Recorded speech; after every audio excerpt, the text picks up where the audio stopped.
Arestado ang dalawang lalaki na nahulikam na nanghahablot ng bag at kumalagkad sa isang babae sa Maynila. Makibalita tayo kay Mav Gonzales. Gumagaling na ang mga sugat ng babaeng nakaladkad ng riding in tandem na stature sa Maynila, pero hindi pa raw nawawala ang kaba niya nang makaharap ang mga sospek kagabi. Naaresto kahapon sa follow-up operation sa Tondo ang motorcycle rider na si Norman Gaspar alias Chocho at ang angkas niyang si Christopher Reyes alias Topi. Nag-viral ang video kung saan makikita ang babaeng biktima na hawak ang kanyang bag at kinakaladkad ng riding in tandem noong linggo ng umaga. Nakasalubong ko na po pala sila.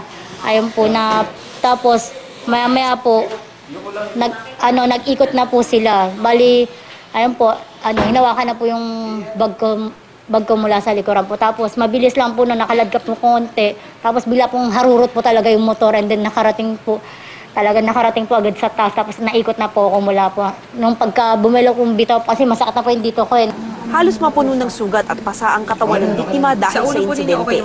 Positibo niyang kinilala ang mga sospek na ayon sa mga pulis ay may dati ng record ng robbery snatching. Ang rider na si Gaspar, pang-5 beses nang makukulong ngayon.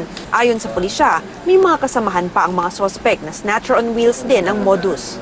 Pag alam po nilang po pwedeng i-victimin yun, nag-u-turn po yan, then agawin na po yung bag. Minsan po gumagamit din po yan ng mga tricycle yan, nasa 2 hanggang 3. Halos wala namang imik ang mga sospek nang makaharap ang biktima. Hindi po sadya. Hindi niyo po sadya. Po yun, layo naman na pagkaladkaran kung hindi ninyo sinadya. Hindi. Marami na ba kayo na biktima? Hindi po. Nagawa namin kasalanan. Although may kaba po rin po pa rin po sa sarili ko po na pero masaya naman po kasi nahuli na rin po sila. Makakasuhan ng robbery, snatching at serious physical injury ang dalawang sospek.